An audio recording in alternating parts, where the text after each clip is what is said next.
tarde, então, pessoal.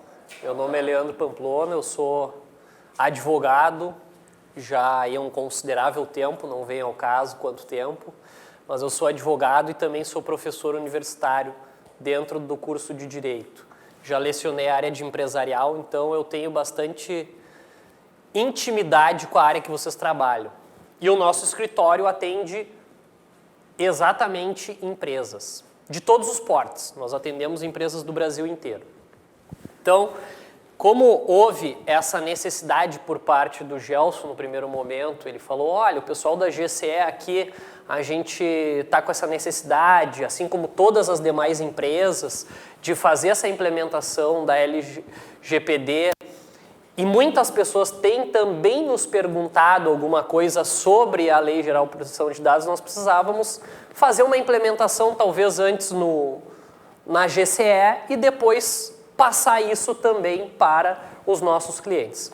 Então, a partir dessa situação aí, a gente pensou exatamente nesse breve evento aqui, no qual eu vou esclarecer algumas dúvidas de vocês. A ideia é que a gente faça aí estabeleça um diálogo. Acredito que vocês já tenham lido alguma coisa sobre Lei Geral de Proteção de Dados. Acredito que vocês tenham muitas dúvidas. E é exatamente essa a finalidade aqui hoje, esclarecer algumas dessas dúvidas e explicar para vocês como é que funciona na prática a implementação da Lei Geral de Proteção de Dados. Tá? Então, nós temos aqui, juntamente com o nosso escritório hoje, que é o Bonetti Krug em Pamplona Advogados, vocês já devem ter recebido uma apresentação aí do nosso escritório. Está conosco hoje o pessoal também da G2 Advocacia, que é especializadíssimo em Lei Geral de Proteção de Dados. É um pessoal que já vem com um know-how específico de Lei Geral de Proteção de Dados. Então, de nada adianta vocês têm o negócio de vocês, uma papelaria, um restaurante, um supermercado e etc. Vocês sabem que vocês precisam dos melhores exatamente na área necessária. Não adianta de nada chamar um clínico geral que não vai conseguir resolver o problema de vocês. E é exatamente assim que a gente funciona. Então, esse exemplo eu dou para a Lei Geral de Proteção de Dados, que a gente tem aqui hoje, o Dr. Lucas, que é quem está fazendo a implementação junto ao GCE. Tá? Então, o Lucas é conhecido aqui já do pessoal do GCE também, é ele que está capitaneando todo esse processo de adequação dentro do GCE. Depois ele vai falar um pouco mais da prática e eu vou falar de uma forma um pouco mais abrangente o que tem acontecido na prática respectivo à Lei Geral de Proteção de Dados. Tá?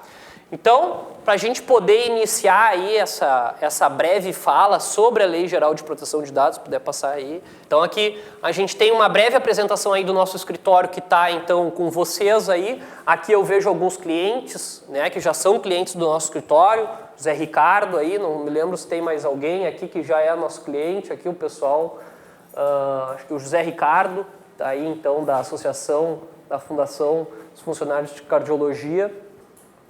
E, então, o nosso objeto de trabalho é exatamente empresas.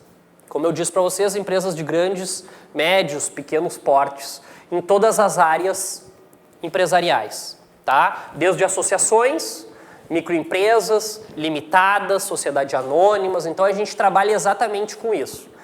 Nós tentamos trazer diversas soluções para os problemas que as empresas têm no seu dia a dia. Quando eu falo problemas do dia a dia, muito provavelmente a maioria de vocês vai encontrar problemas ligados a algum contrato, especialmente contrato civil, né? Algum contrato de locação, um contrato de compra e venda, mas especialmente problemas ligados também à esfera trabalhista. Ah, o meu funcionário não veio trabalhar hoje, trouxe um atestado. Na época da Covid, a gente recebia muitas consultas relacionadas a essa situação. Eu tenho que deixar o funcionário em casa, como é que eu faço? A pessoa está grávida, como é que funciona essa questão e etc.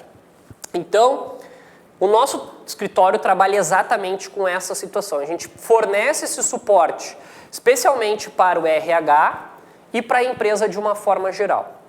Então, quem conhece o nosso trabalho sabe que ele é diferenciado. Então, só algumas questões ali, eu sou mestre e doutor pela PUC, sou professor universitário, né? E eu sou o responsável pela área civil do nosso escritório, a área societária e contratual, tá?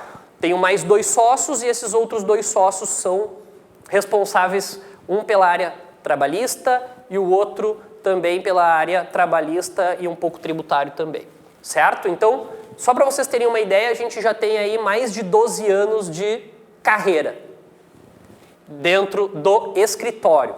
Então não é um escritório novo que apareceu no ano passado, no ano retrasado. A gente já trabalha com empresas aí grandes no cenário nacional e também no cenário do Rio Grande do Sul. Pode ir passando aí, Nicolas. Então é só para vocês terem uma ideia de como é o nosso escritório. Aqui são as nossas especialidades, né?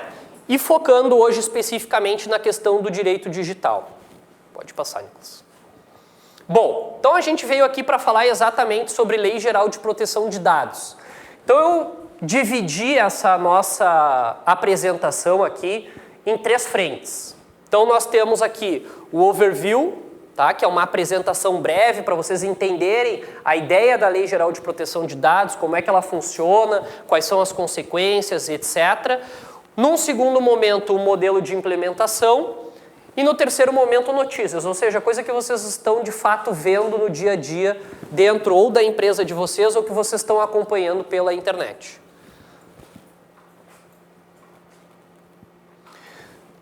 Primeira questão, então. Os dados, alguns consideram ele como a nova riqueza da nova economia.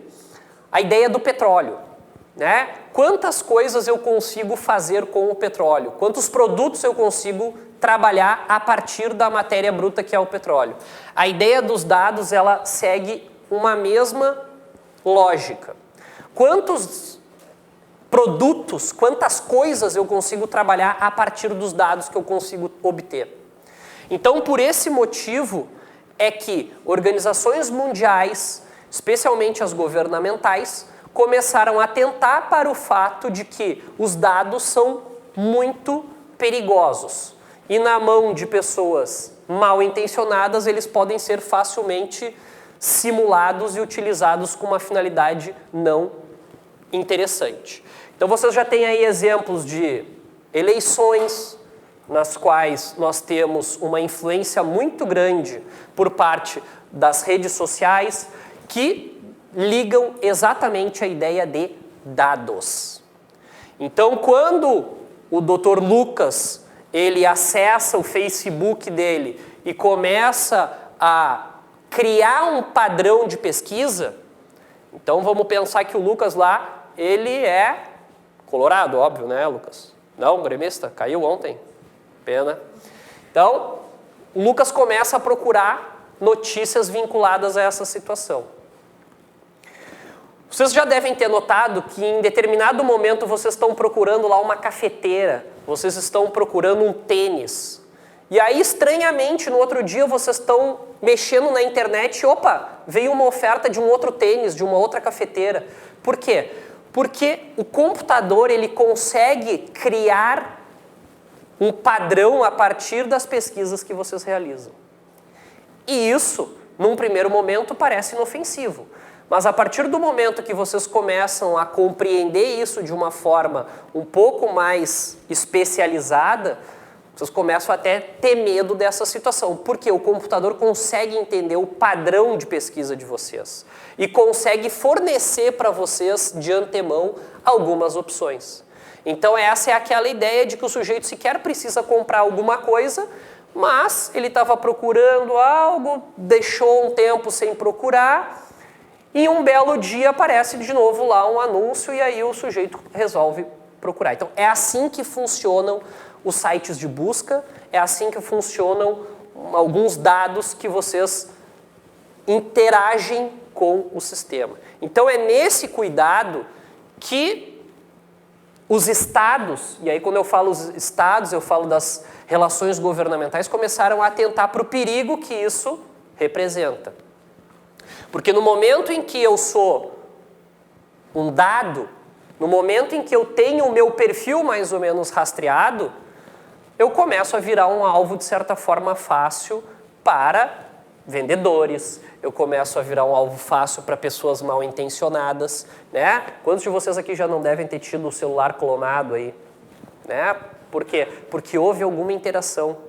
Lá em 1980, quando nós trabalhávamos de forma completamente offline, sem interações, ninguém tinha esse problema. Não existia clonagem de telefone, etc. Por quê? Porque os dados eles não eram compartilhados. Então, isso é algo premente do nosso momento. Não é algo que veio anteriormente, mas é que está no topo do furacão. Vocês já devem também ter ouvido falar sobre agora essa modificação que o Facebook está fazendo do nome dele para Meta. Exatamente por quê? Porque eles estão num momento auge de acusação de manipulação de dados e de conseguir identificar esses dados dos seus usuários.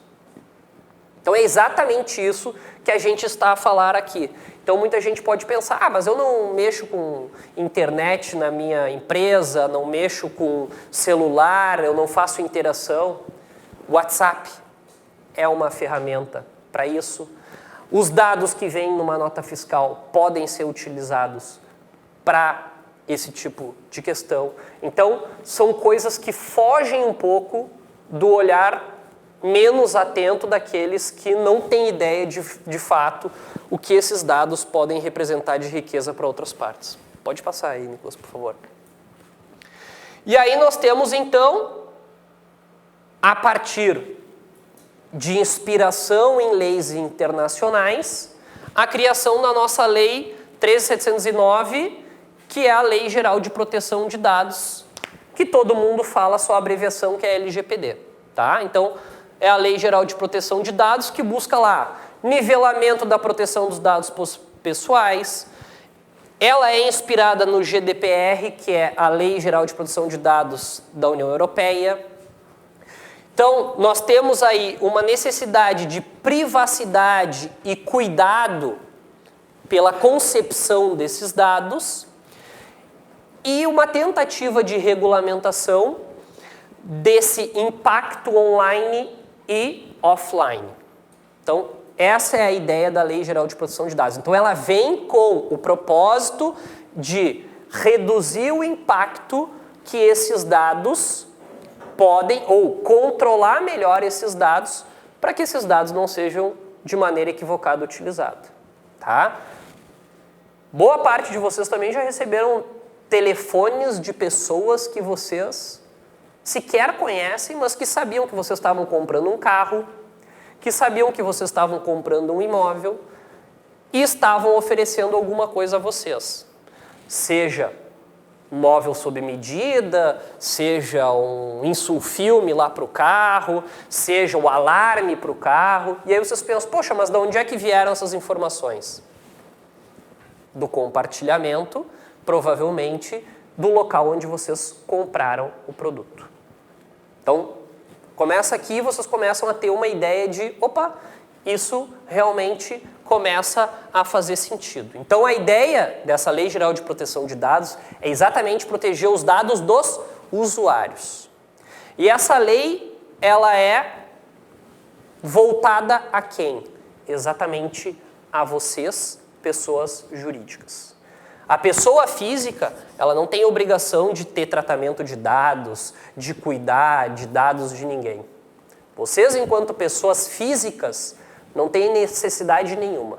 Agora, quando vocês passam a utilizar esses dados na qualidade de pessoas jurídicas das empresas de vocês, seja para emissão de nota fiscal, seja para entrega de algum produto com endereço, CPF, etc., nesse momento, vocês passam a utilizar dados que podem constar questões que a gente chama de sensíveis, CPF, religião, cor, enfim, coisas que podem efetivamente gerar um risco para aqueles, obviamente, para aqueles que consomem daqui a pouco o produto de vocês. tá? Então, esse é que é o cuidado que tem que se ter. Então, é evidente que se eu tenho uma empresa, por exemplo, que trabalha com suprimento, vamos lá, suprimento de outras empresas, né? Então, eu tenho lá daqui a pouco, eu vendo papel, eu vendo material de escritório e etc. Quais são os dados que eu vou ter acesso via de regra? De outras empresas.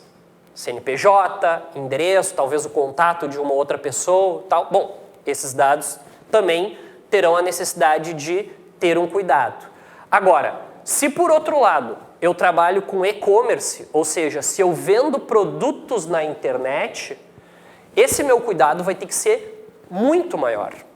Por quê? Porque para eu vender alguma coisa na internet, via de regra eu preciso capturar nome, CPF, endereço, dados de cartão de crédito. Então, esses dados são extremamente sensíveis. Uma das primeiras notícias que a gente teve aí relacionada à Lei Geral de Proteção de Dados, que foi muito comentada, foi uma condenação da Cyrela, construtora, a indenizar um senhor que havia comprado um imóvel porque ela tinha compartilhado os dados dele com uma outra empresa que, se eu não me engano, vendia móveis ou vendia, enfim, alguma outra coisa para a casa dele. E ela sabia que ele tinha comprado, então, por óbvio, era um cliente em potencial, e ela entrou em contato com ele. E ele, indagando essa situação, descobriu que quem havia fornecido para eles esses dados teria sido a empresa Cyrela. E, a partir daí, se estabeleceu, então, uma batalha judicial. Num primeiro momento, esse consumidor ganhou o valor de R$10.000, tá? E aí o tribunal agora, recentemente, a questão de 3 meses atrás, eu acho, modificou essa decisão, entendendo que esse compartilhamento não teria sido um compartilhamento de má fé, enfim, e acabou tirando essa condenação. Mas então, é só para vocês terem uma ideia do quanto esse compartilhamento de dados pode ser nocivo. Imagina, um caso de vazamento, R$10.000 não é nem multa, é de indenização. A multa ela fica no aspecto administrativo. Pode passar, por favor, aí. Então aqui, quais são as questões importantes dentro da nossa Lei Geral de Proteção de Dados? Que vocês já devem ter ouvido. Dados pessoais. É a primeira coisa que vai falar lá no artigo 5º, inciso 1. O que são dados pessoais? Toda informação sobre uma pessoa física identificada ou identificável, devendo considerar pessoa física identificável toda aquela que puder ser determinada direta ou indiretamente. Então, aqui ó, os dados normais, né? CPF, carteira de RG, enfim, carteira de trabalho, passaporte. Sempre que eu tenho um nome e que eu consigo identificar aquela pessoa, seja via um CPF, algum dado a mais, eu tenho a existência de um dado pessoal. Esse também deve ser tratado. Pode passar o próximo aí, Nicolas.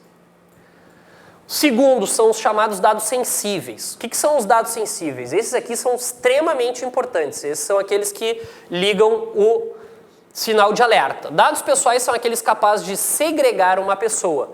São informações como a origem racial ou étnica, convicções religiosas, opinião política, filiação a sindicato ou organização de caráter religioso, filosófico, político, dados referentes à saúde ou à vida sexual, dados genéticos ou biométricos quando vinculados a uma pessoa natural.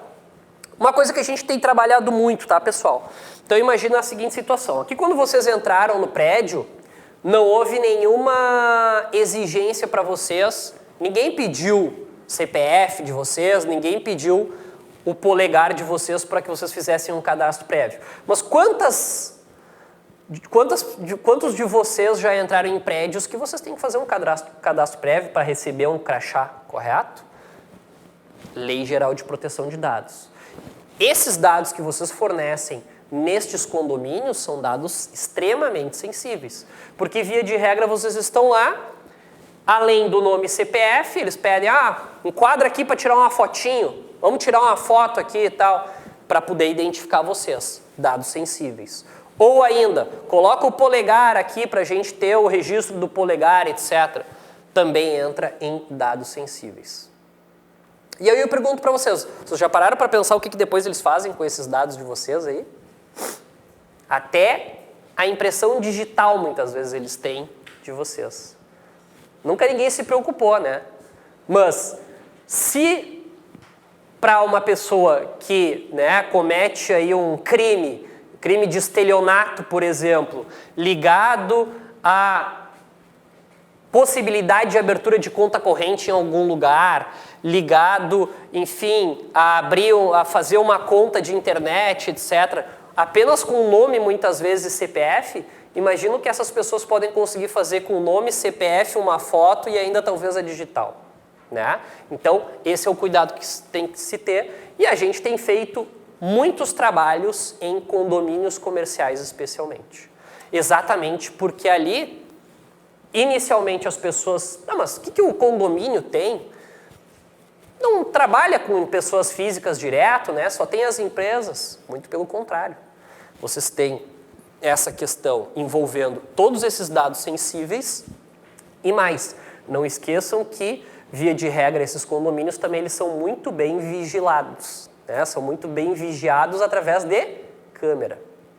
Câmera também entra como um dado sensível, porque vocês, teoricamente, não estão autorizando esse tipo de imagem lá.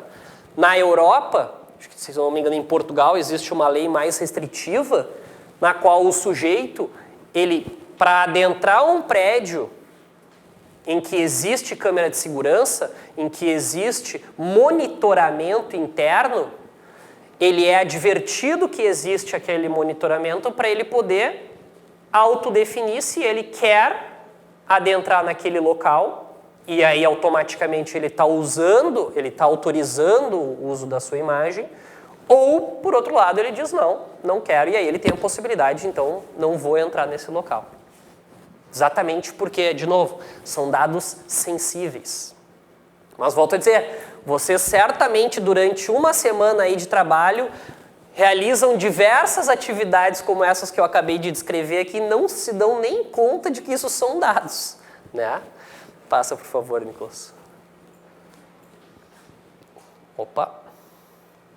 Bom, aí depois ainda dos dados sensíveis, eu já sei que tem os dados anonimizados, que são aqueles dados em que eu tenho uma situação na qual eu realizo a possibilidade de indisponibilidade. Aí, ó, os dados anonimizados, nos quais, então, eles perdem as características que os tornam pessoais e, por isso, deixam de ser recursos para identificar alguém.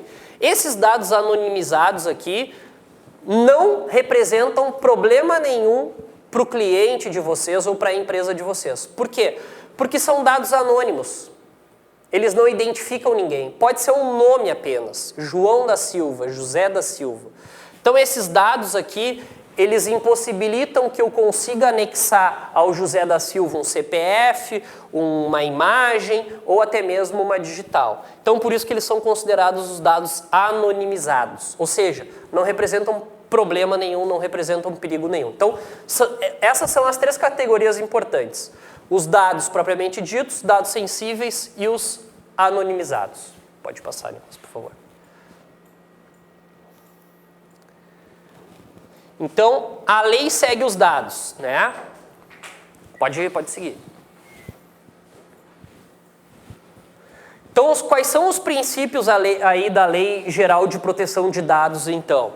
Então, os princípios da Lei Geral de Proteção de Dados, obviamente, o primeiro deles é o da segurança, tá? É o princípio da segurança. Nós temos aqui também o da transparência. Por quê? Porque eu tenho a possibilidade de saber quem é que está usando os meus dados e para qual finalidade está usando os meus dados. Quando eu disse para vocês que vocês realizam diversas atividades durante a semana, que vocês não se dão conta que vocês estão compartilhando dados, em verdade essa lei, ela possibilita que vocês voltem lá no estabelecimento que vocês estiveram e digam o seguinte, olha, eu gostaria de saber para onde foram os meus dados? Que fim foi os meus dados? O que vocês fazem com esses dados? Esses dados são armazenados em alguma nuvem, essa nuvem tem algum GPO, que depois vocês vão ver o que é também, mas a pergunta é, o que é feito com esses meus dados? Vocês já leram sobre quantas empresas comercializam os dados, os cadastros dos seus clientes? Por que isso? Porque é extremamente rentável. De novo, se eu compartilho informações com uma empresa que eu sei que vende imóveis e eu vendo móveis, é óbvio que eu sei que o cara que comprou um imóvel na planta, muito provavelmente vai precisar de seja móvel sob medida ou seja qualquer outra coisa. Então, essa situação aí, ela na verdade já era um pouco coibida pelo Código de Defesa do Consumidor, lá na chamada venda casada. Com a Lei Geral de Proteção de Dados, a ideia é que sequer eu consiga ter acesso a essa pessoa, a não ser que ela autorize. A não ser que ela autorize.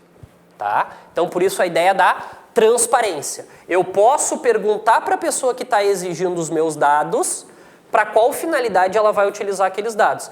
E isso é uma consciência que tem aparecido muito nas pessoas hoje em dia. Hoje mesmo, a gente estava fazendo um acordo, o Nicolas aqui, da minha equipe, está de prova, nós recebemos um acordo de uma empresa grande que a gente atende, e a primeira pergunta do sujeito foi exatamente essa, né, Nicolas? Por que vocês querem meu nome completo, meu CPF e meu endereço? Era exatamente isso. E aí a gente explicou para ele e deixou bem claro para ele que a gente segue já uma política de privacidade, etc. Então ele ficou mais calmo. Por quê? Porque certamente ele já leu sobre a questão dos dados, ou ele já sofreu algum golpe relacionado aos dados dele, e sabe o quanto esse compartilhamento, ou quanto essa cessão dos dados dele pode, ali na frente, representar um problema para ele. Seja porque vai aparecer um cartão clonado, seja porque, de novo, esses dados são a porta de entrada para qualquer tipo de ilicitude. Qualidade dos dados, ou seja, o princípio da LGPD também traz essa ideia da qualidade de dados, ou seja, eu preciso refinar esses meus dados. Aqueles dados brutos, como eu disse no início, que nem o petróleo bruto, talvez ele não tenha muita serventia. Agora, no momento em que eles são peneirados, eles passam a ter uma qualificação, esses dados. A ideia do livre acesso. A ideia do livre acesso aqui é uma via de mão dupla. Eu, na qualidade de usuário, tenho que ter acesso a esses meus dados na medida em que eu quiser saber o que a pessoa que recebeu aqueles meus dados está fazendo com eles. Necessidade, que foi o que a gente acabou de comentar aqui agora, mas para qual finalidade vocês precisam desses meus dados? Por que eu preciso? Porque se vocês forem parar e pensar, vocês vão ver que hoje em dia é extremamente normal, qualquer lugar que vocês dão é nome CPF. Já virou algo simples, nome CPF, nome CPF. Só que CPF, pessoal, é algo extremamente identificável de vocês, é único, é exclusivo. Com o nome CPF, muitas coisas já se podem fazer. Então, tem que saber exatamente a necessidade de eu compartilhar esses meus dados particulares. Questão da adequação também. Ou seja, eu preciso talvez, quando eu vou realizar uma compra à vista, em dinheiro, eu preciso fazer um cadastro. Quantas vezes vocês já foram na farmácia? Ah, mas o senhor tem o cartão na farmácia? Não, não tem. Não, então vamos fazer aqui o cadastro rapidinho aí. Mais uma cacetada de dados. E aí vocês recebem mensagem no dia do aniversário, e aí vocês recebem as ofertas do dia, também com base nas compras que vocês realizam naquele local. Então, uma grande rede de farmácia, é isso, vocês vão lá, no dia que vocês estão passando o cartão, eles mandam lá uma lista de produtos daquele dia que estão em oferta para vocês. É um algoritmo que lê quais são os produtos que vocês compraram nos últimos tempos e diz, olha, tem certeza que tu também não está precisando disso aqui também? Já é exatamente o estudo do perfil de vocês para isso. Então, a finalidade entra dentro dessa ideia também da necessidade, da adequação, da finalidade. Ideia do princípio da boa-fé, que deve permear todas as relações civis, ou seja, de fato vocês precisam de todos esses meus dados mesmo para fazer esse tipo de situação. Questão da prevenção, ou seja, a ideia é prevenir, que a gente não tenha um compartilhamento maciço de dados. Por quê? Porque se houver um problema como hoje aconteceu no SUS, né, o cartão SUS lá, que está fora do ar exatamente por um ataque hacker, a gente consiga reduzir o impacto. Então a ideia da LGPD também foca na questão da prevenção. Não significa que uma empresa aqui de vocês que se disponha a colocar ou a implementar a LGPD, ela vai estar 100% segura. Não, de fato não. Porque a tecnologia, ela tem outro ciclo temporal. Ela é mais rápida. Agora, se um dia vocês forem instados, por exemplo, na empresa de vocês, aparecer um fiscal da NPD, por exemplo, que é a Autoridade Nacional da Proteção de Dados, e disser assim, opa, seu José Ricardo, deixa eu ver aqui o que a associação fez relativo à LGPD, como é que vocês tratam os dados? E aí o José Ricardo vai poder dizer assim, não, a gente tem aqui, está aqui o nosso plano, ó, está aqui o plano, a mesma coisa que o PPCI. Eu costumo dizer para os meus clientes, quando tem uma dificuldade para entender, é a mesma ideia do PPCI. É um plano. Vocês precisam ter esse plano bem estabelecido. Porque, de novo, significa que tendo o plano do PPCI vocês não vão sofrer, a empresa não vai sofrer um incêndio? Claro que não. Mas significa que ela está, no mínimo, preparada para se isso acontecer. Tá? Então, a ideia da prevenção também. Não discriminação, obviamente, né? A ideia de eu não ter uma discriminação, ou seja, daqui a pouco o meu perfil de clientes é mais masculino, eu não quero mulheres especificamente nessa situação, enfim, né?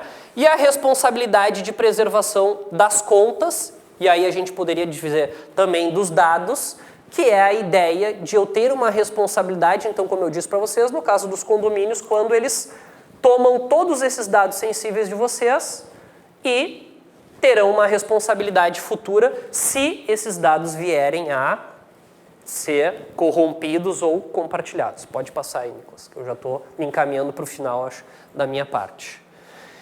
Consentimento. Consentimento é um grande norte também dessa lei. Então, como eu disse para vocês, os dados de vocês são questões privadas. A Constituição já garantia isso como um direito fundamental privado. Mas, se houver um interesse, pode haver a livre manifestação de vontade. Quando vocês assinam, via de regra, um contrato de abertura de conta corrente, lá vai dizer que as informações cadastrais de vocês podem ser confirmadas em SPC e Serasa. Então, quando vocês assinam aquele termo, automaticamente vocês estão autorizando que o banco faça essa verificação junto aos cadastros de restrição, SPC e Serasa. Então, existe um consentimento.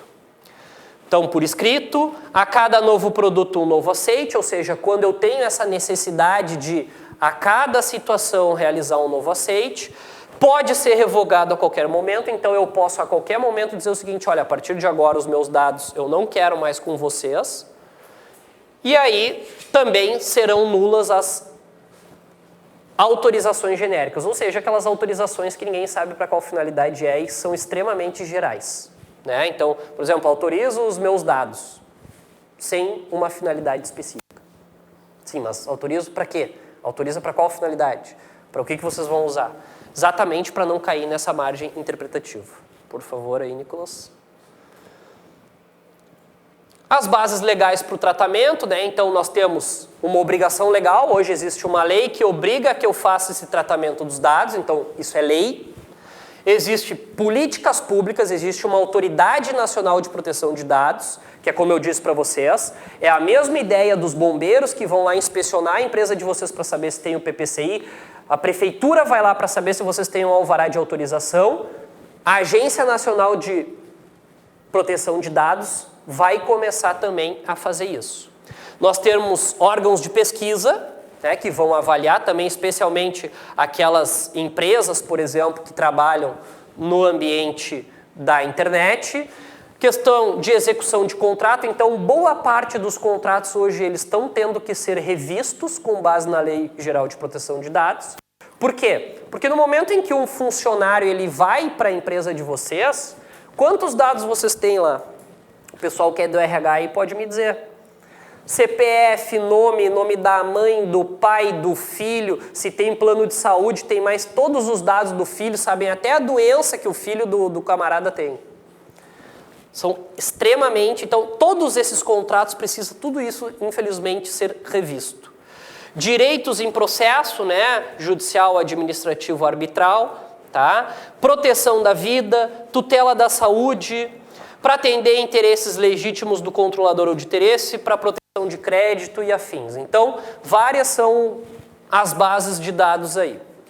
Direito, acesso facilitado à informação para prever a forma e duração desses meus dados, a identificação do responsável.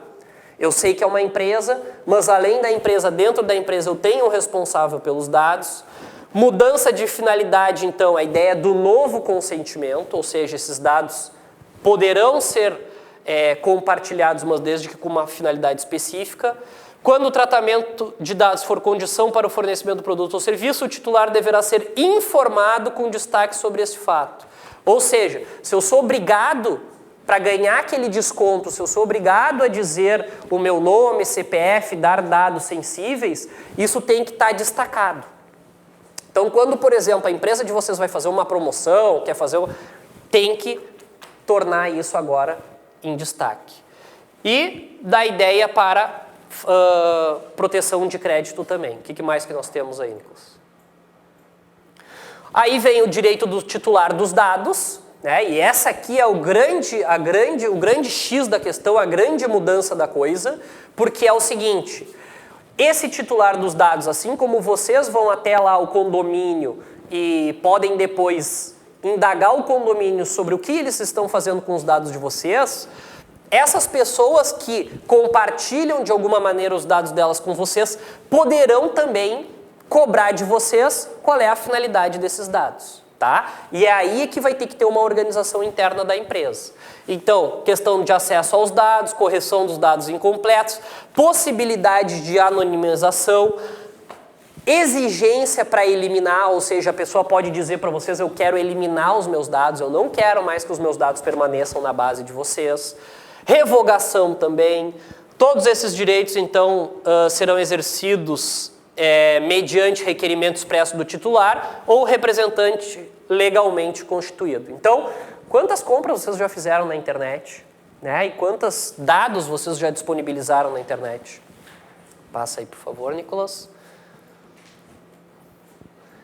E aí nós temos também 3 figuras a serem destacadas dentro da lei, tá? O controlador, que é quem toma essas decisões sobre o tratamento de dados. Isso aqui, aí sim, nós já podemos trazer para o âmbito da empresa de vocês.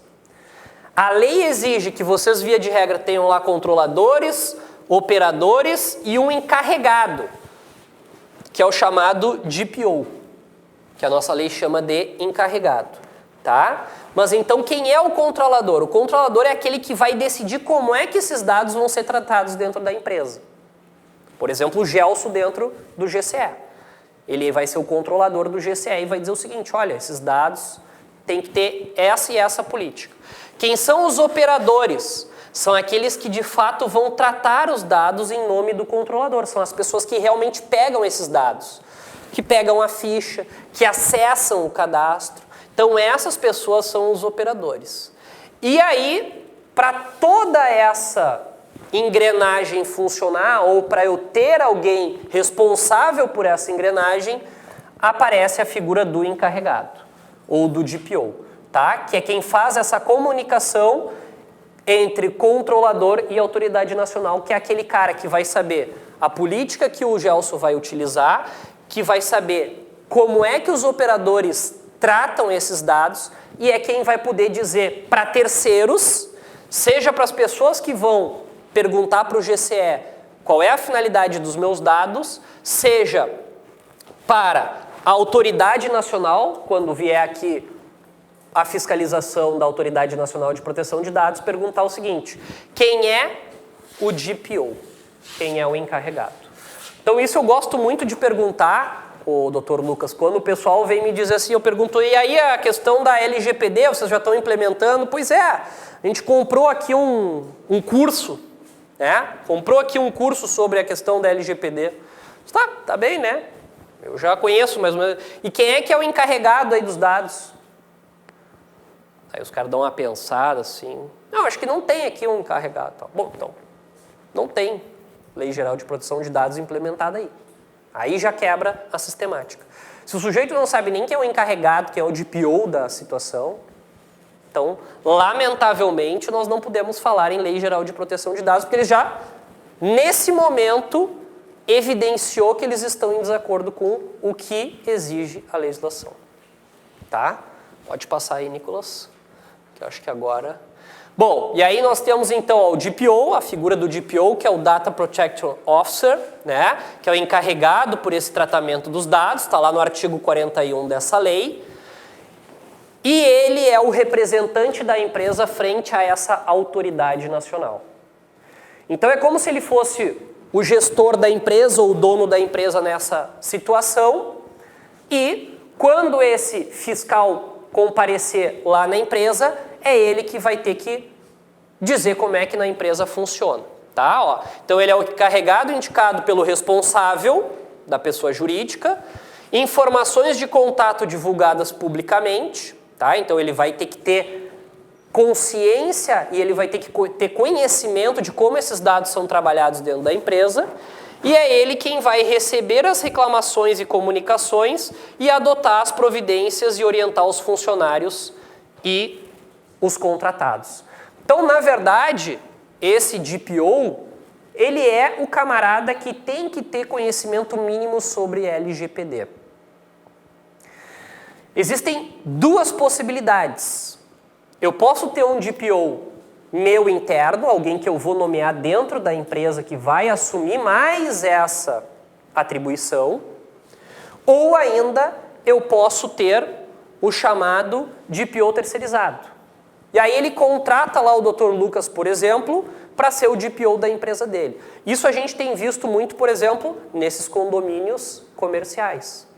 Como eu sou o síndico e não quero mais uma atribuição para mim, porque é uma responsabilidade, né? O que eu faço? Eu contrato um terceirizado que vai trabalhar só em relação a isso. Então, a figura do DPO qual é? Ele é o oficial desses dados, é ele que tem que saber como é que os dados funcionam, são tratados, descartados, anonimizados dentro daquela empresa, do condomínio, da associação. Certo? Então, essa figura ela é extremamente importante para fins de Lei Geral de Proteção de Dados. E aí, ó, o que fazer com os dados pessoais após o fim do tratamento? Devem ser eliminados, mas podem ser mantidos nos seguintes casos. Cumprimento de obrigação legal ou regulatória pelo controlador. Tá? Então, a primeira exigência, via de regra, eu tenho que guardar por 2 anos. Ou segundo, uso exclusivo do controlador, vedado seu acesso por terceiros e anonimizado. Outro exemplo que a gente teve essa semana lá no escritório, né, Nicolas? Nós tivemos uma situação também de um cliente que reclamou com o serviço de atendimento ao consumidor da empresa, e aí ele pediu o seguinte: olha, eu quero que os meus dados então sejam retirados. Eu quero que tudo seja apagado. Mas nós temos um decreto que obriga a empresa, quando ela faz esse tipo de atendimento, lá no call center dela, lá no 0800, no serviço de atendimento, ela é obrigada a guardar por 2 anos esses registros. Para que, se futuramente ela seja intimada pela justiça ou por quem quer que seja a informar aqueles dados, o teor daquela conversa, ela possa fazer isso. Então, neste caso, nós tínhamos um impedimento legal de fazer o cancelamento de todos esses dados. Então, algumas coisas a gente explicou para ele, olha, isso aqui a gente tem que deixar arquivado. É uma outra exigência legal. Aí nós temos um pouco de conflito legal aqui. Pode passar, Nicolas. Questão do compartilhamento de dados, né? Então eu posso fazer esse compartilhamento de dados, eu posso passar essa minha base de clientes, por exemplo, para um outro colega, para uma outra empresa, se houver consentimento do cliente de vocês, sim. Atentar para a responsabilização, né? Caso não haja o consentimento, aí sim vocês podem ser responsáveis. Exemplo esse da Cirela que eu dei. Pode passar daí, Nicolas. Eu acho que... Então, importante, né, pessoal? Já está em vigor a lei. As punições elas podem chegar até 2% do faturamento sob o limite de 50 milhões e estão sendo aplicadas desde agosto de 2021. Então, a gente já tem a sanção administrativa. O que é a sanção administrativa? É quando essa autoridade nacional bater na porta de vocês e verificar se vocês fizeram a implementação da Lei Geral de Proteção de Dados. Eles podem aplicar uma multa. Agora, independente da questão da multa que fica numa esfera administrativa, eu posso ter um problema diretamente com o consumidor. Alguém que se sentiu lesado. Enquanto consumidor, como foi esse caso da Cirela, o sujeito entrou antes das aplicações da multa e ele não queria uma multa, ele queria uma indenização, naturezas distintas. Então, a multa ela vai para quem? Para o Estado. A indenização vai para quem? Para a parte. Tá? Então, a possibilidade de acionarem a empresa de vocês por conta de vazamento de dados, ela já existe, independente das multas administrativas. São duas situações distintas que podem se somar. Pode passar, Nicolas, por favor. E aí, né, ainda dentro das sanções administrativas, nós temos a possibilidade de advertência com prazo para que sejam adotadas as medidas coercitivas, suspensão da utilização do banco de dados, que é grave, eliminação dos dados pessoais, publicização da infração, reclamação do PROCON e do Ministério Público, multa diária, dano moral, multa simples, risco de contencioso judicial e até bloqueio dos dados pessoais do titular a que se refere a infração até que seja regularizado. Então, olha a quantidade de consequências nefastas que a empresa de vocês pode sofrer em virtude de um descumprimento a essa Lei Geral de Proteção de Dados. A gente pode passar aí, Nicolas. Aí, agora sim, vamos para o modelo de implementação. Tá, tudo bem, eu já entendi que é importante, eu já entendi que é necessário. Eu quero fazer essa implementação, assim como o GCE está fazendo essa implementação. E aí? O que precisa para fazer isso? Como é que funciona isso na prática? Bom, aí agora nós vamos ouvir aqui o Dr. Lucas. Bom, boa tarde a todos. Muito prazer, eu sou o Lucas Fati, eu sou sócio do G2 Advocacia e eu vou apresentar para vocês, tentar ser o mais breve possível, como funciona hoje na prática um projeto de adequação. O que precisa ser feito assim de uma forma mais resumida nas empresas para a gente poder dizer assim, hoje eu estou adequado à lei, hoje eu estou tranquilo se a Autoridade Nacional de Proteção de Dados bater na minha porta e perguntar como é que está a tua situação hoje? Eu vou responder tranquilamente. Bom, a primeira fase de um projeto de adequação ela é composta pelo que nós chamamos de diagnóstico. O que é o diagnóstico? É o momento em que eu vou conversar com cada gestor de cada área, eu vou entender o dia a dia de vocês, vou entender qual é o caminho que um dado pessoal, como o Dr. Leandro já nos explicou, faz dentro da empresa de vocês. Como vocês recebem, como vocês armazenam, onde vocês armazenam, melhor dizendo. Então, além disso, o que mais que eu vou analisar? Os contratos de vocês. Nesse primeiro momento eu vou entender quais são as relações contratuais de vocês com clientes, com fornecedores, com funcionários, como funciona o setor principal dentro de uma empresa que é B2B, como funciona o RH de vocês. Como funciona a seleção de novos funcionários. Tudo isso a gente vai analisar e, ao longo de cada reunião, eu vou identificar situações que precisam ser ajustadas e vou elaborar, no final, um relatório completo de toda a empresa de vocês, desse primeiro panorama, para dizer, olha, tem X situações que a gente precisa melhorar, nós estamos apresentando as sugestões de melhoria que, com isso, vão dar a vocês uma maior segurança. O que eu sempre busco trazer aqui? Nós não vamos chegar na empresa e dizer, olha, está tudo errado, para tudo, não dá mais para funcionar assim. Um medo que muitos clientes têm é o WhatsApp, eu não posso mais usar o WhatsApp. Calma, a gente sempre busca trazer uma adequação para as empresas, de modo que vocês possam continuar operando. Eu não quero chegar e inviabilizar a operação de vocês, mas sempre tem alguma coisa que a gente pode fazer para ajustar essa operação e evitar um eventual vazamento de dados, evitar que a minha operação possa sim ser entendida pela autoridade nacional como uma violação aos dados pessoais daqueles que eu estou operando. Ao final, então, temos esse relatório e vamos para a segunda etapa do projeto, por favor. Na segunda etapa é o momento em que nós, de fato, vamos mapear a empresa. Por isso que ela é chamada de Data Mapping. Nós vamos mapear todos os dados pessoais de vocês. Por quê? A legislação hoje ela exige isso, que cada empresa saiba quais dados vocês têm, seja de funcionários, seja fornecedores, seja clientes, seja o que for. Se vocês possuem dados de pessoas físicas, dados pessoais, vocês precisam ter isso mapeado. Eu preciso saber dizer, por exemplo, se o Lucas chega no cliente, chega lá numa loja, por exemplo, nós temos muitos clientes que são indústrias hoje, indústrias do ramo de chocolates. Eu chego na loja e quero saber, olha, eu quero saber, vou enviar um e-mail para o contato deles, o que vocês têm de mim aí? Quais são as minhas informações?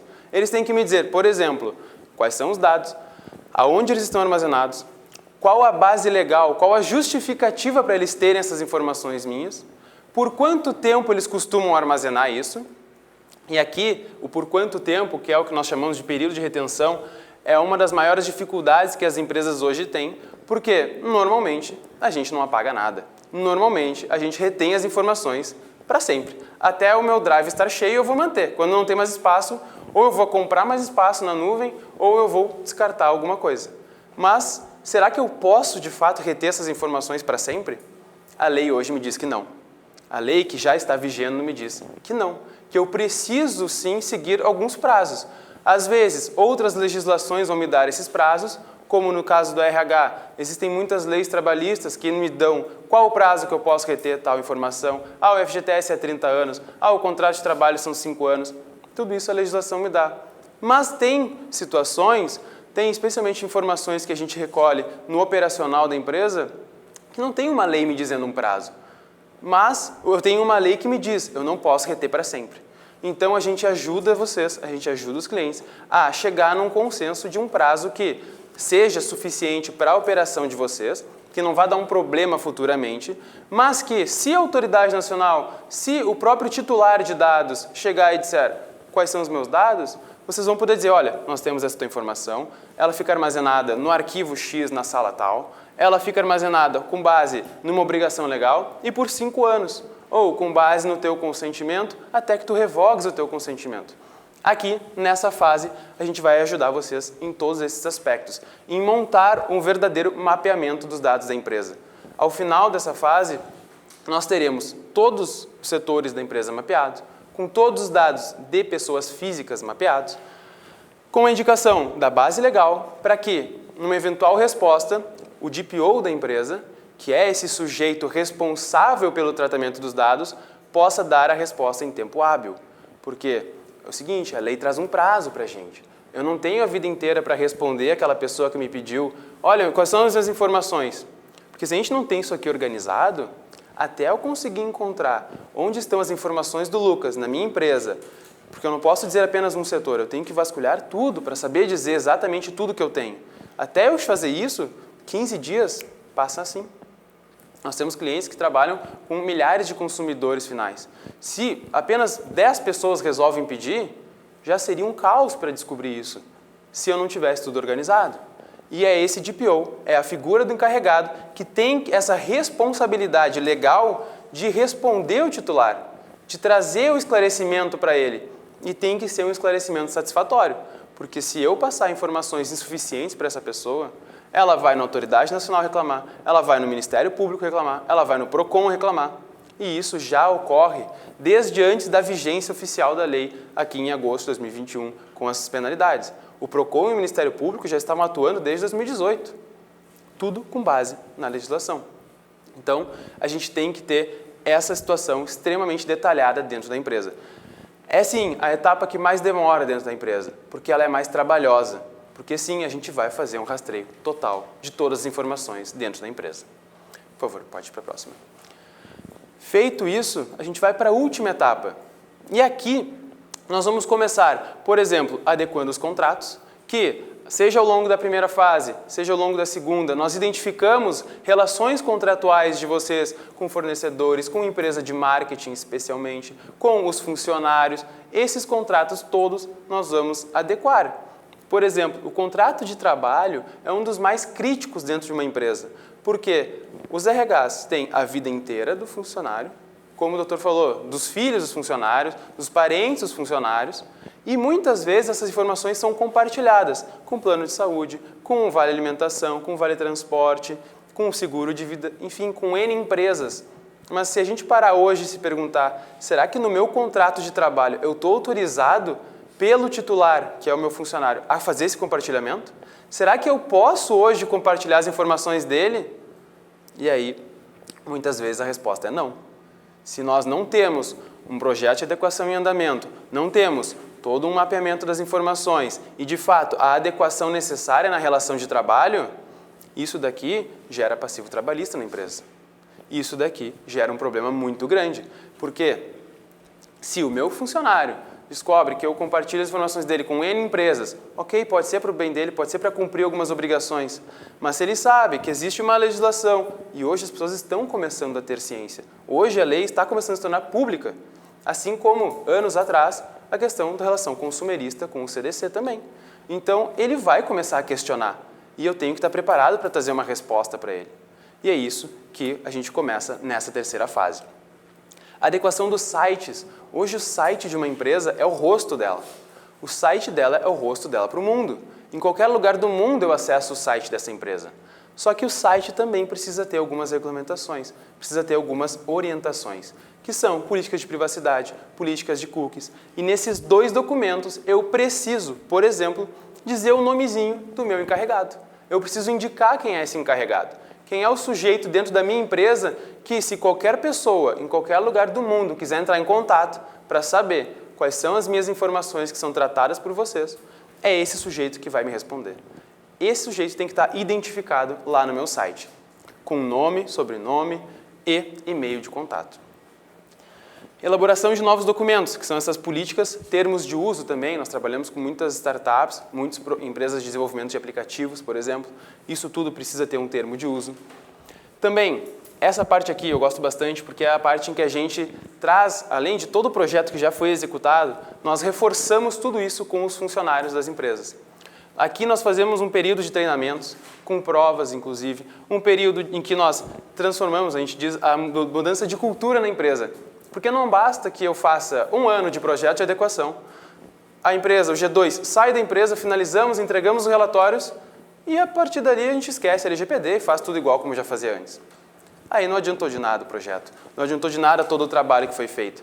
Então aqui a gente busca trazer de fato a cultura da Lei Geral de Proteção de Dados para as empresas, para que hoje, no meu dia a dia, eu pense 2 vezes antes de botar num grupo de WhatsApp, por exemplo, várias informações que eu tenho de clientes. Ou lançar num e-mail para vários funcionários da empresa uma lista com todo o meu RH, com o meu nome, CPF e endereço dos meus funcionários. Será que todas aquelas pessoas com quem eu estou botando em cópia no e-mail precisam disso? Então a gente começa a se questionar. Mas isso vem com esses treinamentos, vem com isso, colocando a ideia e a questão da Lei Geral de Proteção de Dados no nosso dia a dia. Para, no final, elaborar alguns relatórios, dependendo da situação da empresa, tem relatórios que são exigidos pela lei, alguns não são, mas também aqui a gente faz um relatório completo de todo o trabalho que foi executado, um relatório que vai servir para vocês como uma garantia de que, se qualquer órgão público bater na porta de vocês, a autoridade nacional bater na porta de vocês, vocês vão apresentar esse relatório, que é um relatório que vai comprovar todo o trabalho que foi feito.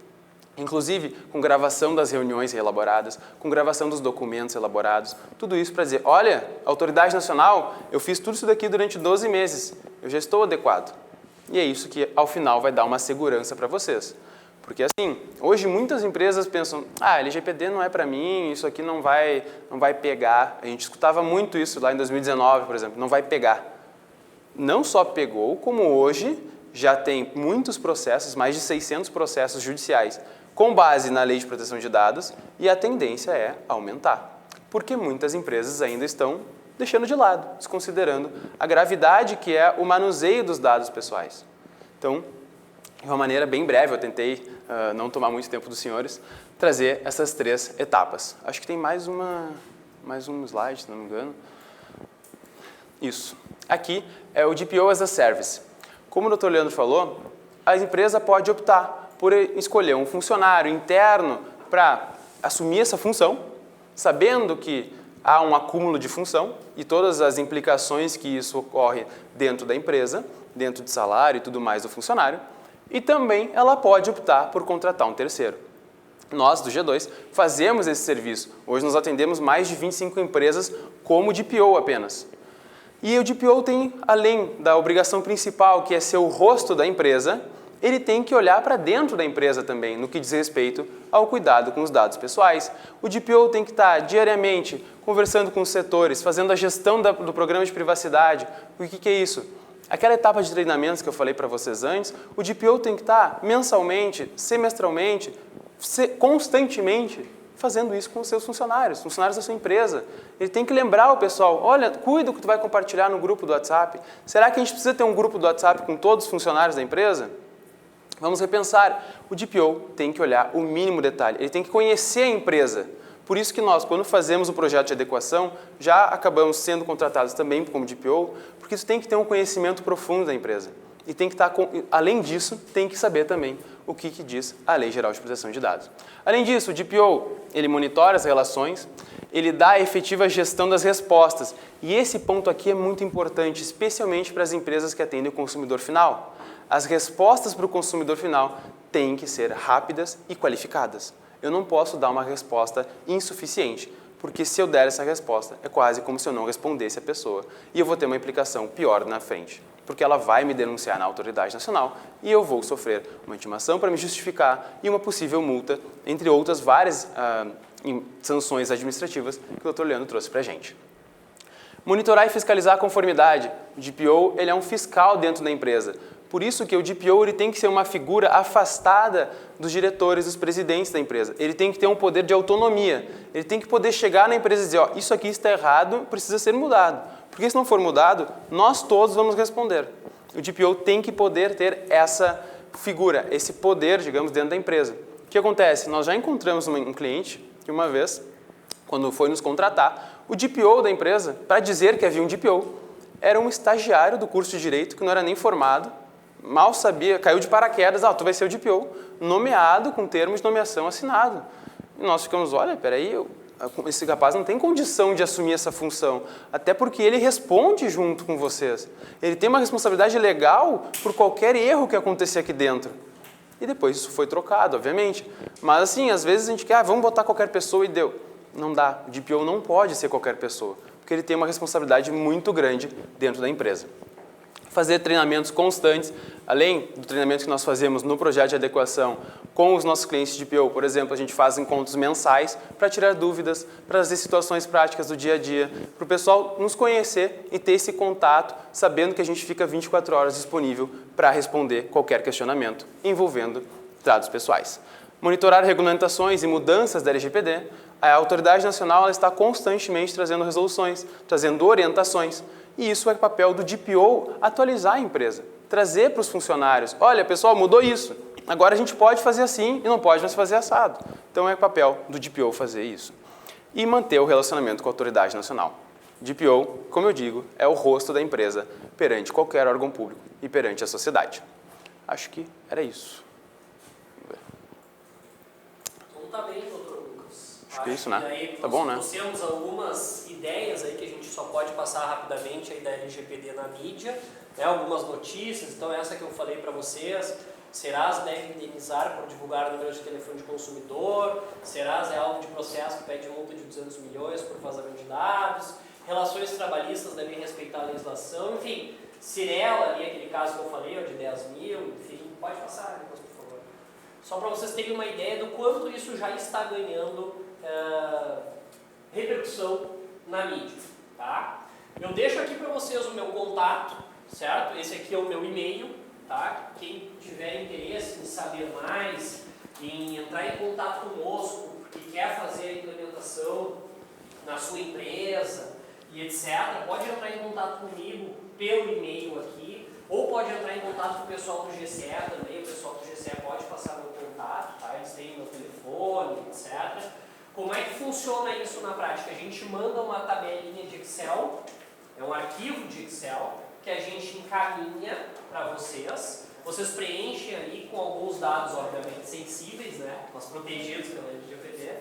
E a gente faz um orçamento para fazer a implementação dessa LGPD na empresa de vocês.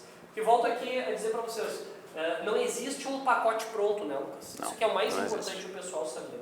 Eu tenho uma situação específica para quem trabalha com e-commerce, que vai ser muito mais exposta à Lei Geral de Proteção de Dados do que alguém que tem uma mecânica, que trabalha com pessoas físicas direto ali.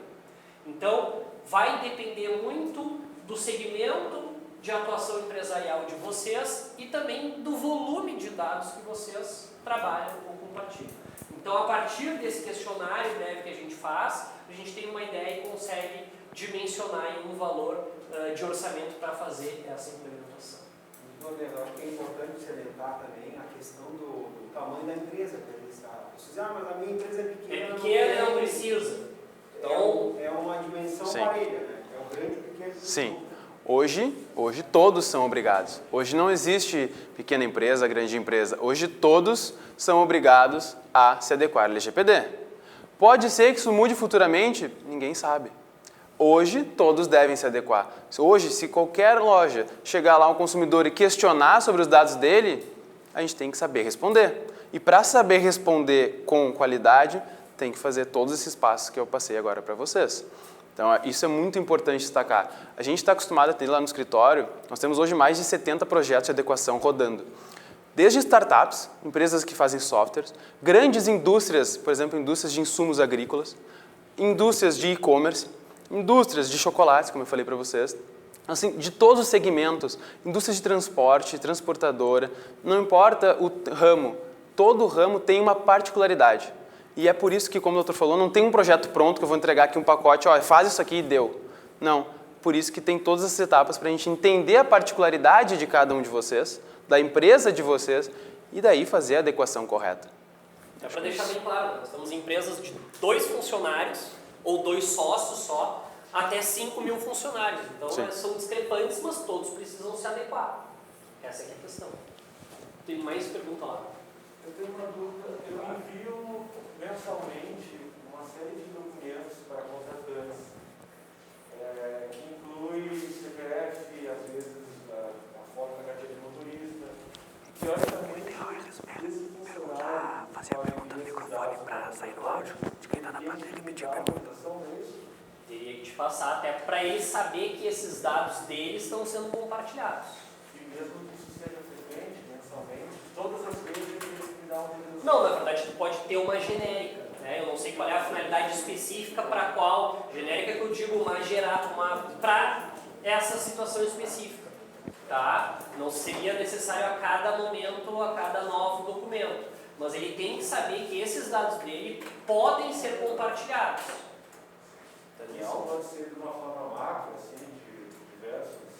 Via de regra, nós estamos inserindo nos contratos de trabalho mesmo. Entendeu? Porque aí tu tens a situação dos planos de saúde, que vão exigir. Então, esses dados obrigatoriamente estão sendo compartilhados.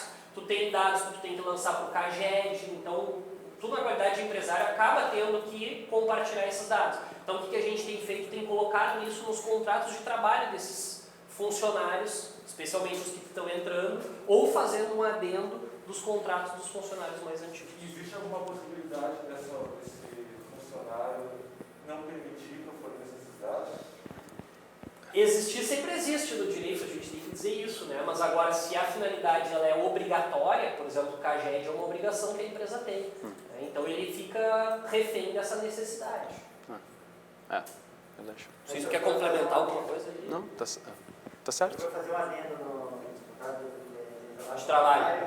Que já está 10 anos na empresa, não aceito esse adendo. Geralmente a gente está fazendo termos de tratamento de dados, tá? Para o contrato de trabalho. Nós não estamos fazendo aditivos de fato, justamente pela questão do aditivo. Porque assim, se eu trago um aditivo, ele já pode olhar com um olhar diferente de eu trazer um termo. Olha, eu vou dizer para o funcionário, esse termo visa se adequar a uma lei nova que a gente precisa seguir. A gente não tem escolha, a gente tem que se adequar a essa lei. Aqui está dispondo os teus dados que eu tenho, com quem eu vou compartilhar, por que eu vou compartilhar e por quanto tempo. Eu preciso só que tu tenha essa noção, eu estou te dando esse termo, vamos pegar uma via do funcionário, uma via da empresa, e estamos adequados nesse ponto, estamos tranquilos. Se o funcionário disser, olha, eu não quero assinar, não tem... Bom, então a gente está inviabilizando a relação de trabalho, porque hoje para eu ter uma relação de trabalho legal, eu preciso inclusive desse termo, desse documento. Quer dizer, uma agência, foi mandada antes da lei. Eu posso pegar uma justa causa, né? Justa causa pela recusa do tratamento de dados. Seria extremamente grave dar justa causa. Seria... Sim, mas tem 50 funcionários, um, dois, três não aceitam, faz um, não, 10, não. Olha, eu vou ser bem sincero, assim, hoje a gente deve ter passado por empresas com 5 mil funcionários, mais de 10, 20 mil funcionários no total de empresas, nenhum até hoje se recusou. Então, acho difícil. Eles não veem com maus olhos. Né? Eles não veem com maus olhos. Mas fazendo uma analogia bem a grosso modo, é mais ou menos a ideia do funcionário que não quer tomar a vacina e quer estar lá. Mas o seu trabalho está dando justa causa, está aceitando. Então, é uma obrigação legal, de novo, a empresa precisa disso, e a empresa é obrigada a compartilhar, como no caso do CAGED que eu falei. Ela é obrigada a compartilhar esse dado. Então, ela não pode ficar refém, não, mas eu não autorizei. Então, para algumas finalidades é mais fácil justificar. O que não pode acontecer é finalidades sem um conhecimento prévio, assim, que não tem uma relação direta com o trabalho. Vou te dar um exemplo bem prático. Tinha um cliente nosso que tinha no cadastro do RH muitas informações além do necessário. E a resposta era, o sistema que eu utilizo ele me permite preencher essas informações. Então eu preenchi essas informações com documentos dos filhos, dos dependentes. Não era para algum benefício, nada, era só para complementar o sistema. E a gente, não, então peraí, vamos começar a mudar isso. Se tu não tem uma finalidade específica, se tu não utiliza de fato aquele dado, é meramente para cadastro, tu precisa disso? Não, então não precisa ter esse dado. Porque eu falo, se a gente tem aquele dado, a gente está assumindo um risco. Quanto mais informações eu retenho, maior o meu risco. Então se eu tenho a opção de não reter aquelas informações, é melhor que eu não retenha, é melhor que eu não colete aquelas informações. Maior é a responsabilidade, essa é a ideia. Quanto mais informação desnecessária que eu tenha lá e que daqui a pouco venha a vazar, mais chance de responsabilização eu tenho. Alguém mais? Alguma? Hoje existe uma forma de as empresas identificar de onde vazou a informação? Sim, hoje sim. Como se faz a verificação? Vazou da empresa X que sim, mas... que foi de lá que saiu a informação? Sim, mas depende do tipo de vazamento. Depende de como foi o vazamento. Se houve, por exemplo, eu recebi um e-mail, no meu e-mail corporativo, eu recebi um e-mail com um link. Cliquei naquele link. Isso é uma coisa que a gente instrui as pessoas, por exemplo, instrui os funcionários dos clientes. Eu posso clicar em qualquer coisa que me mandam? Não, porque às vezes eu estou clicando naquele link, estou abrindo uma porta de entrada para todo o meu sistema da empresa. Nesse caso, eu consigo identificar qual é a máquina que deu o vazamento e para onde foram esses dados. Para onde foram não, mas de onde eles saíram. Agora, dependendo da situação, um exemplo que eu também costumo dar, no RH eu imprimi um documento, deixei em cima da mesa, fui almoçar, saí, ficou aquele documento ali, eu não sei quem é que passou ali e viu aquela informação. Eu não consigo identificar o divulgador também, mas eu consigo até saber como é que se deu esse vazamento. Se a única forma daquele documento, daquela informação ser obtida era com aquele documento que eu deixei em cima da minha mesa, então eu sei que foi dali que partiu. Mas podem ter situações em que a gente não vai conseguir identificar como houve esse vazamento.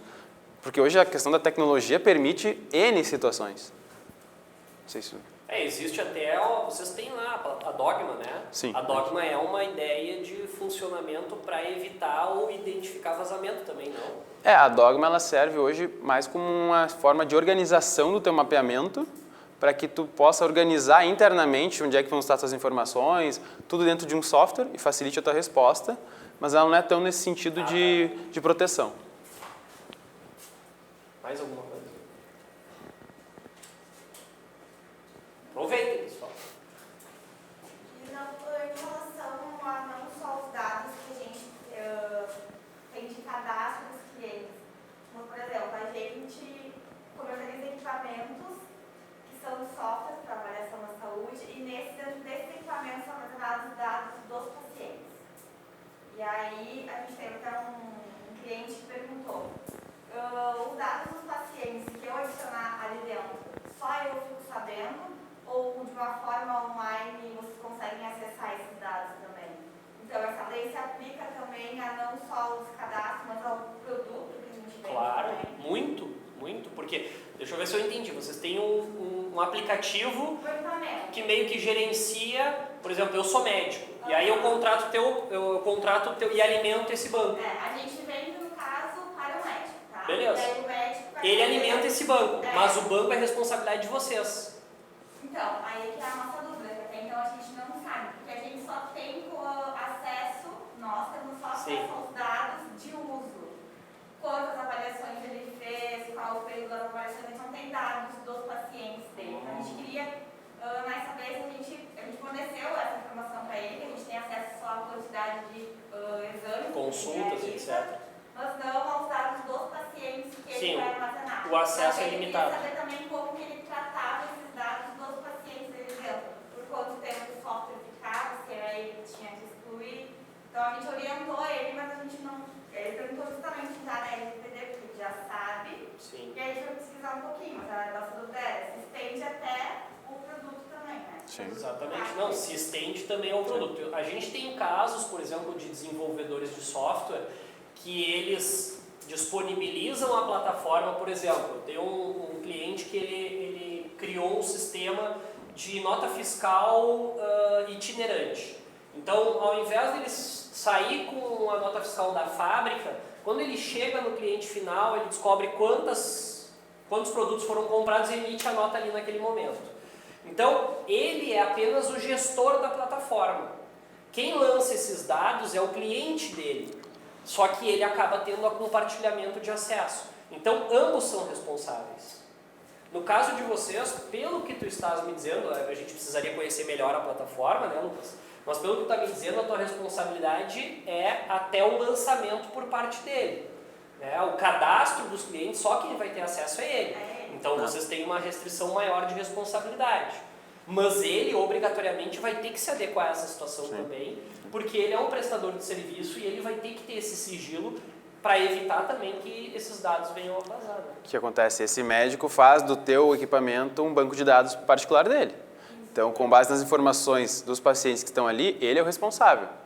Mas, se porventura vocês tiverem alguma forma de acessar essas informações, Aí passa a ser aí vocês de também todo têm que mundo. vocês têm que se adequar internamente com relação a isso também. Tem que estabelecer ali a questão das responsabilidades, especialmente no contrato.